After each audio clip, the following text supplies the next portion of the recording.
Ignite your curiosity with Austin Next. We're watching Austin transform from a thriving ecosystem into a global superstar. With our host, Jason Scharf, we aspire to better comprehend the true nature of innovation. Together, we will uncover what makes a successful ecosystem and navigate the technologies shaping our future. Now let's dive into what's next.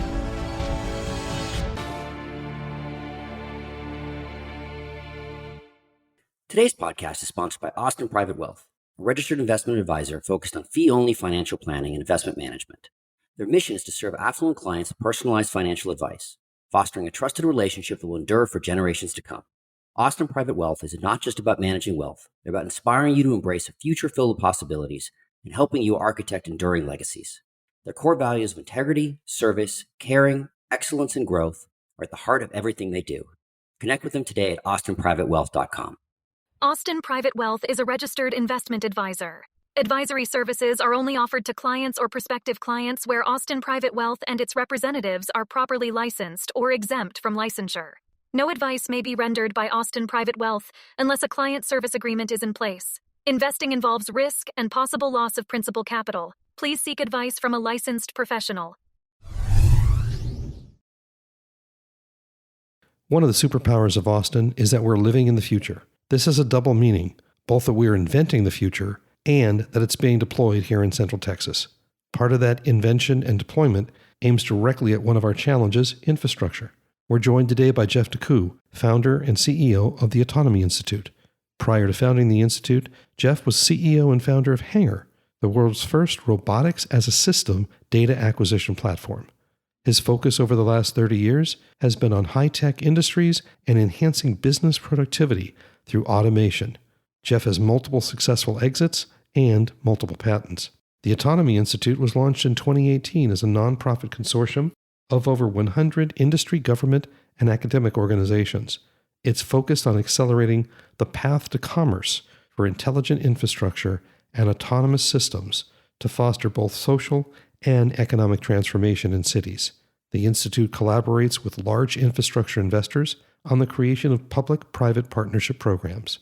The first of these early deployments are right here in Austin, and that's where we start our conversation. Jeff, welcome, and thanks for joining us on the Austin Next podcast.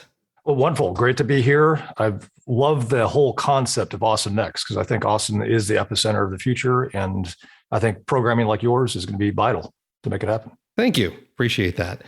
Let's talk about the programs that the Autonomy Institute is working on. You've often described the new infrastructure you're supporting as the backbone and equivalent to either the electrification of America 110 years ago or the Interstate Highway Project from the 50s and 60s.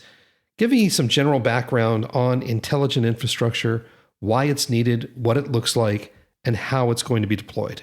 So that's at the heart of the entire push we've been working on for the last 4 years. So I'd say the key thing I'd actually throw out, which is kind of counter to what a lot of people think, is this is far more about public-private partnerships in real estate than it is about technology. And if you think about in the past, I think all of us understand infrastructure from the standpoint of roads, bridges, dams, ports, transmission, grids. But now it's intelligent infrastructure. And of course, a lot of people say, well, what the hell is intelligent infrastructure?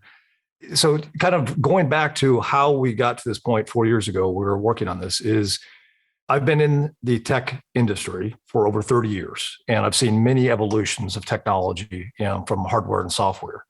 And we've gone, seen the transitions from mainframe to PCs to, data centers that basically helped, the internet explode, all the way back to the hyperscale service providers and things like smartphones and IoT devices. We're now at the inflection point where it became clear to us to get a lot of the things that we were focused on, like getting autonomous shuttles and cars and drones, and just faster and better and more responsive cities. It required an infrastructure on the sidewalk because we were talking about we have to merge the physical and digital worlds together. And that became the challenge, is because without a new shift of thinking about how this was going to take place, we're going around strapping, bolting, attaching all kinds of little devices on wood poles. And it was very obvious that was not the way in order for us to solve the long-term aspects of infrastructure, especially for the 21st century. And also, it became clear that we were falling behind other nation states like China. They were very aggressively pursuing and adopting things like 5G at the edge. So intelligent infrastructure is about like, how do we get technology on the sidewalk, and how do we make it where it can easily be upgraded, managed over time, and how do we make it where it's still open to the American way, which is allowing competition and commerce to take place. So there's a lot to unpack there, and I want to go a little bit deeper into the role of the Autonomy Institute. You've mentioned you're not building this stuff; it's a function of creating the partnerships. Yes. And so it'd be good to understand a little bit more about build outs too, because I think when people think about intelligent infrastructure, they have a hard time understanding. But I think it's the same thing as if you go back in time, believe it or not, it took 7 years for Thomas Edison to convince people this thing called electricity was going to be beneficial to society. And I think all of us would agree that that was a invention and something that everybody wanted to have within our communities. The other thing that we kind of point to is Eisenhower. It took 5 years for Eisenhower to convince the world, or really the nation, that interstate highways were going to be beneficial. And it was very different than the way we were just building roads, during the day. And the Autonomy Institute is focused on how do we work with the collaborators, because we know this is a huge challenge. This is not something that any one industry partner can do, or even a group of industry partners. It has to be collaborative of government and the community to embrace the build out of this infrastructure within, whether it be a city or down a corridor or within communities. And the best word we use for the Autonomy Institute is the catalyst. We're trying to be the catalyst that actually pushes this and works with industry partners to make it happen. I want to ask you a question, because in a sense, this looks like a lot of how we have developed in the tech industry. When I was a kid, everything was mainframe. Yep. And then we had, digital, and then the IBM PC, and now we have microchips in everything. But at the same time, we've kind of flowed back into the large data centers to do the bulk of the work. And we have sensors and computers on the edge. When I worked for a large aerospace company, they were doing consulting on intelligent roadways. And their idea of an intelligent roadway, of smart infrastructure, if you will, was to put everything into the road and very, very little, if anything, onto the car. Now this sounds like... Well, complete opposite. Yes.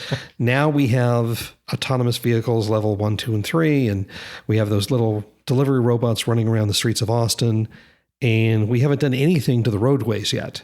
But with the intelligent infrastructure system that you're talking about, we're kind of sliding back into a better balance of stuff on the edge and in the centralized kind of units. How does that look to you in terms of where we're headed and what's needed to be done? Well, your observation is correct. And it's mainly because you had the experience of the aerospace industry. Because the aerospace industry looks at what's happening in like autonomous cars and trucks, and there's like, we know where that goes. They know it. It's not an answer to the challenge, because you have to have a combination. It's not all on the vehicle, and it's certainly not all on the infrastructure. But without infrastructure, you're not going to have orchestration and collaboration and really solve the challenges we really do have as a nation. Because without going into any details, I mean, we have multiple technologies that really have to be on the sidewalk. So we're talking right now about transportation, but the US DOT was given the 5.9 gigahertz spectrum, which is basically about safety and risk mitigation at the edge for Vision Zero 20 years ago. And the cost and the economics of deploying that was not feasible for the US government to sustain. It's the same challenge that we have with the carriers with 5G. The same challenge of how to get terrestrial GPS to be a backup to what's taking place with GPS satellites in space. It's the same challenge we have on getting edge computing to allow some of these really rich applications for AR, VR that will spawn an entirely new set of applications and services we can't even think about today. And that infrastructure supports all that. And it's the reason it's been a challenge is because it's not just one industry that wants to embrace it. It's multiple. And you kind of have to herd the cats together to realize if we don't come together, we're not going to have the roadways that allow all of us to succeed with the businesses that we want. It's an interesting point when you talk about the multiple industries, because one of the superpowers that we've observed and call out, I call it the power of and, right? It's manufacturing and robotics, it's sensors and electrification. And so I think that that's an interesting point here, and why maybe something like intelligent infrastructure can be a Austin special sauce, is because we have that spread of industries that are also used to having these kind of interesting, whether it's technology crossover, business model crossover, talent crossover, is a very Austin type of thing. It's very Austin. It's very Texas. And I'd say that, trust me, there's innovation across the U.S. So this is when it comes to the actual technology and the implementation, it's not necessarily, it's all going to happen in Austin. But the one thing we have in Texas is we like to build. We like to actually go out and get away from the keyboard and actually build physical things. And the fact that companies like Tesla have come in, it's really magnified the interest we have as a city and a state to embrace Industry 4.0 and build physical systems and leverage really advanced technology and software. And I think that's what gives us the advantage, and what really sets us up to be the first to implement a large scale deployment of intelligent infrastructure to meet community needs. It's not, once again, it's not about the technology, it's about what this is going to do for the communities. And a lot of it, intelligent infrastructure, even though it can serve incredible use cases like autonomous shuttles in regions, day one, it might just be getting broadband across the entire city, so we no longer have kids at home not being able to access schools. Yep. So I want to dive into the details a little bit here. You've got 2 pilots going on right here in Central Texas. Can you describe them? Where are they located? How are you partnering? What are they? Yeah. So the first deployment will take place on Camp Mayberry, which is with the Texas Military Department. And the second you hear us talk a lot about is on down SH-130, and that's in major collaboration with the Clean Energy Tech Center that's right on SH-130. The Texas Military Department, we've been working with them for over 4 years because they see a lot of the use cases really helping them with disaster response, emergency management, public safety, and just meeting community needs after disasters. And having resilient communication, being able to leverage a more resilient supply chain during a disaster is ideal. And this infrastructure satisfies those needs. They also are opening up in this Camp Mayberry deployment that's right there on MOPAC. It will support many city and state agencies. So it's going to be a petri dish of collaboration and allowing a lot of testing to take place. On SH-130, we have multiple truck companies, shuttle companies, rovers, and drones, and even autonomous lawnmowers that will be deployed. And it's all about getting the infrastructure deployed and getting the test data and the resilience of the systems that show that these can actually move directly to commerce, because our main mission of the Autonomy Institute is path to commerce. How can we accelerate the nation forward, starting here in Austin, to get these systems deployed? And there's a lot of details we can share about actually there's more than there's about 4 different projects that are developing in Austin. The other thing I'd say is we actually don't call them POCs or pilots, because it's kind of like you can't test interstate highways by laying 3 miles of concrete and asphalt down and saying, hey, it doesn't work. I guess we need to go back to the drawing board. And over the last 10 years, and we've heard about smart cities and all that, and we have a Library of Congress of data proving the value of resilient communications and sensors at the edge to address Vision Zero applications. It just solving that real estate challenge and having something that is evergreen, something that allows technology to be rolled out over time and replaced over time. So let's dig into the details a little bit. Start with the Camp Mayberry. What is the actual infrastructure that is being put in and built to be able to allow this kind of disaster resilience and the like? I think most people have actually probably seen small cells, deployed. The city of Austin has small cells being deployed by like AT&T. Think of it as it looks like a smart pole, but the key concept of what's being deployed on Camp Maybury is about 21 of these pins, public infrastructure network nodes, will be deployed, and it will allow various testing of different types of wireless networks, different types of sensors, whether it be LiDAR or radar or cameras, different types of compute. And what that does is provides the resilience in the network that has to be there for these 21st century applications. As much as we hear that 5G is about downloading Netflix really fast and you see these commercials, it's about enabling these resilient systems and safe and providing safety devices to whether it be transportation or manufacturing or just supply chain logistics. And that will all be the goal is initially like there's 12 pins down the main drive that will be part of the process, and that will allow significant demonstrations of the use cases that they're looking to solve for. So I'm going to couch this by saying I'm not an engineer. Earlier you mentioned like that the problem we had was, you put a box on a metal, on a wood pole, and that wasn't enough. Walk me through the difference between the box on the the wood pole and the pin, and how that is better infrastructure going forward. So maybe start with the story. So let's just take it in a very simple context of broadband, because everybody in the audience knows broadband now. I mean, just like we all know supply chain because of losing our toilet paper. But broadband was an initiative we've been trying to solve since 1996. So since 1996, we had a bill that we're going to solve broadband. Well, all we do every 4 to 5 years is realize we've fallen behind. Some neighborhoods don't have the proper access. They don't have enough speed. So we go out and buy the next widget, and we bolt it and strap it onto a wood pole and say, oh, done. We're finished, or we can move on. And then, of course, 4 to 5 years later, our speeds and our connections have to be upgraded again. So if you think about why did so much technology evolve over time so fast within data centers and equipment closets and all that, it's because a standard was developed by Bell Labs in 1922.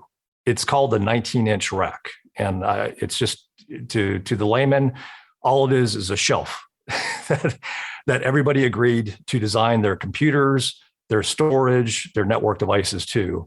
And over the last 100 years, every single data center, every single equipment closet, every single roadside cabinet, every single cell tower leveraged that standard to deploy and upgrade technology.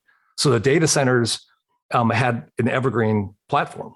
That was an evergreen platform that allowed them to continue to upgrade. And we need to have an evergreen platform on the edge, on the sidewalk, to support these technologies of what needs to be installed today, tomorrow, and for the next 30, 40, 50 years. So today the pins might be using 5G, but then in 10 years, I don't know the cycle time, they'll, it's the equivalent of the 19-inch rack to just, instead of changing out the server, you're changing out, hey, now we've got 6G and 7G and on infinitum. Exactly. So instead of going out and strapping a steel strap around a wood pole and attaching a radio to it, it's all taking place inside of the structure. So it's very, very similar to the way the 19-inch rack was designed, where it's conducive of plug and play architectures and systems. And probably the biggest thing that the community is embracing about it is because aesthetically, it's going to clean up the streetscape immensely, because you're not going to be looking at all these things. If you walk around city of Austin, or really any city, you'll see wires and straps and all kinds of strange things hanging off all over the city. And that all goes away. It all, over the next 10 years, will all move indoors to these condos on the sidewalk. So if these two pilots, what's the time scale? What's the actual, KPIs that you're looking at? And then what happens next? Growth and our goal is those will be the best places for city, state, and federal leaders, state DOT, people to come and touch and see and kind of get comfortable with it. But the goal is to get many P3s, public-private partnerships, established for large scale projects to take place. And by 2023, have what we call the Intelligent Infrastructure Commerce, passed, which would allow an all 50 state build out. So it's not that, if this is going to happen, it's going to happen, and it's going to happen whoever moves, the quickest. And right now, the early partner that collaborated with the city of Austin almost 6 years ago on their small cell platforms, they've already deployed over 500 equivalent pins in Denver, and they just won a deal with New York City where it'll be up to 5,000 of these put into the downtown city of New York. So how well have we been working with the city of Austin? One of the things that we also talk about is, we're living in the future, right? And what that really means is both from your point, it's a technology, but also deployment. So when I look at the Camp Mayberry, I'm assuming this is actually Texas State, not Austin itself. But then the I-30, I think, is probably closer with the city. How has that been working with the city government and being able to really do that public-private partnership and deploy here?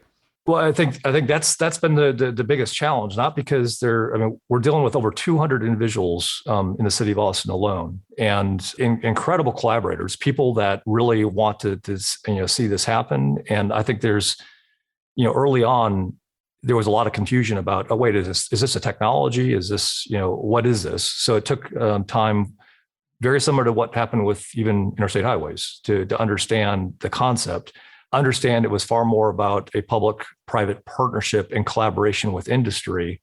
And it was critical to have collaboration with the city and the state to then work with the communities, because this has to be community-led. This is not about the city doing something or the state doing something. It is about us seeing the value of this infrastructure, meeting my needs in my community, meeting my needs in my city and my needs in the state, and how can it really magnify these 21st century applications and impacts on our personal lives. So we're going through a massive change right now in infrastructure. We've got, Project Connect, the multi-billion-dollar initiative. How are they playing nice together as we're trying to build out both, we want to be a forward, thinking initiative. So how's that working? I think it'll go over extremely well because, number one, these two are very complementary to each other. And we met very early on with the CEO of Project Connect. And unfortunately, he's now moved to Washington. But Randy really had an incredible vision. He saw, number one, the value of intelligent infrastructure and how it could provide rich services to the people that were using Cap Metro, and really expand the user base. And he wanted to lead with the intelligent infrastructure. And I think there's a lot of designs and plans on how systems like this will be deployed at like bus stops and at the different locations for the light rail. The other thing that this intelligent infrastructure will do today that is complementary to our mobility challenges is just optimize. Like by having this deployed in East Austin, as an example, we can now activate controlled locations where autonomous shuttles can actually pick up, disadvantaged or elderly and move them around their community and back home, where the greatest challenge that mobility districts usually have is manpower for buses and for operating, small shuttles. And if all of a sudden now you can have an operations center where one person can be trolling and managing. Remember, this is human on the loop. It's not these things are out just doing whatever they want. These vehicles would be in control with an operations center that allows one person to control 4, 5, maybe even 10, in the future, shuttles to manage transportation more effectively. We talk a lot about innovation and the innovation ecosystem here in Austin. You've described the Intelligent Infrastructure Project as the equivalent of launching another MCC or Sebetech here in Austin. Now, we know that those programs had just a huge impact on the community. All you need to do is look at the roster of semiconductor companies here in Central Texas and how they're growing. Can you describe how this Intelligent Infrastructure Project is going to have the same kind of impact on innovation here in Austin? Well, First of all, incredible respect for what MCC and Semitech did for the community. And actually, the Autonomy Institute, we spent a lot of time with people like Admiral Inman early on back in 2018, realizing that this could not be done by industry. So a lot of lessons learned on what they did. I'd say it's clear that intelligent infrastructure will spawn the largest infrastructure build out in our nation's history, which we have to have because we are falling way behind on productivity as a nation. I'm not sure if you saw the article just last week. Our productivity output dropped to 1947. And then we're looking at this massive explosion of obviously inflation and the price points. And the way you solve that is increasing productivity. So I think this intelligent infrastructure will spawn a nationwide build out to solve simple things like broadband and Vision Zero applications, but it'll also enable Industry 4.0.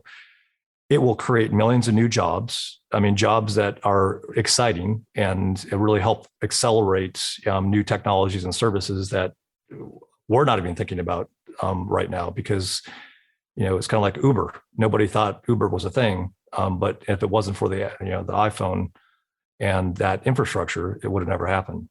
So I think Texas will lead the adoption with robotics and autonomous systems, resilient supply chains, and I think the impacts it will have on employment, workforce development, and businesses will be much larger than even MCC and Semitech. We spent a lot of time talking about the future and how we're going to get there with this intelligent infrastructure. What are the largest challenges to making this happen? Leadership with the community and government. So it's, I think, industry we have over 200 industry partners involved. Industry understands the challenge. The elephant in the room has to be addressed. And government sees it. Community wants to see the benefits of a cleaner, more resilient infrastructure. But the public-private partnerships for digital infrastructure have not happened yet. I mean, there might have been small pockets for like Wi-Fi in certain cities, but something like this has not been done. So I think the biggest challenge is realizing that as a community, we have to be part. As all the government entities, we have to be a part. And without that collaboration, we're not going to see Austin leading. This it'll happen. It might happen somewhere else, but I do come back to your earlier comments, so that Austin is very uniquely positioned to lead the charge and make it happen, and become the ones that did the reference architecture that can be repeated everywhere across our nation. So we always like to end the podcast with the same question: what's next, Austin? So where is the puck going? Once again, I go back to your earlier comments, is we like to build. So I think what's going to happen in Austin is we're going to embrace more and more the physical world, more about how software and technology can impact the physical world. And I think if you think about if intelligent infrastructure scales and we start to see autonomy, scaled across the United States, I think the singularity will all point back to it happening in Austin first. That's an interesting future to look forward to. Yeah. Jeff DeCoux, founder and CEO of the Autonomy Institute, thanks for joining us. Thank you, and I appreciate it, and I hope you guys keep on getting this great content out. Thanks very much. So what's next, Austin? We're glad you've joined us on this journey. Please subscribe at your favorite podcast catcher, leave us a review, and let your colleagues know about us. This will help us grow the podcast and continue bringing you unique interviews and insights. Thanks again for listening, and see you soon.